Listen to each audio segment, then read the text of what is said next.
Erërat e forta rrezuan një listë të vjetër në rrugën Ila Skodra në Dardani të Prishtinës. Listi ra mbi 4 vetura të cilat pesuan dëme të mëdha.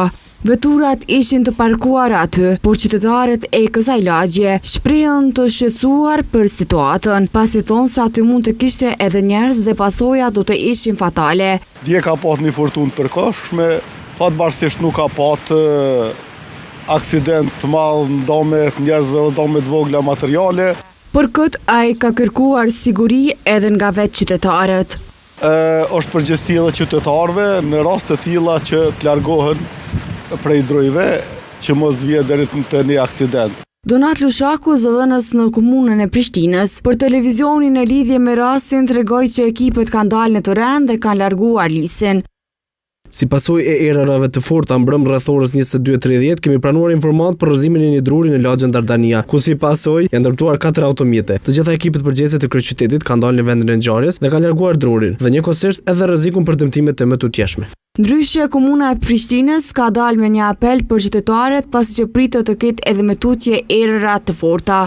Ndërkohë, drejtori për siguri dhe emergjenca në komunën e Prishtinës, Lulzim Fushtica, në një lidhje direkte në emisionin Adresa Ankesa, tha se erërat pritet të vazhdojnë dhe për këtë janë detyruar të bëjnë apel qytetarëve.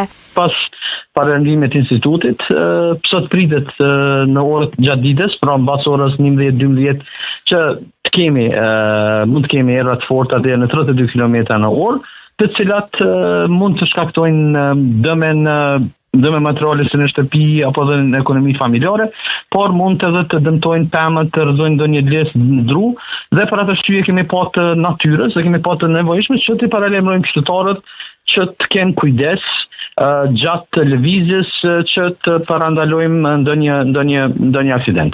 Në thirrjen e komunës, qytetarëve u kërkohet që të shmangin qëndrimin pranë objekteve a pemëve, të mbyllin dritare dhe dyert dhe të kenë kujdes gjatë qarkullimit.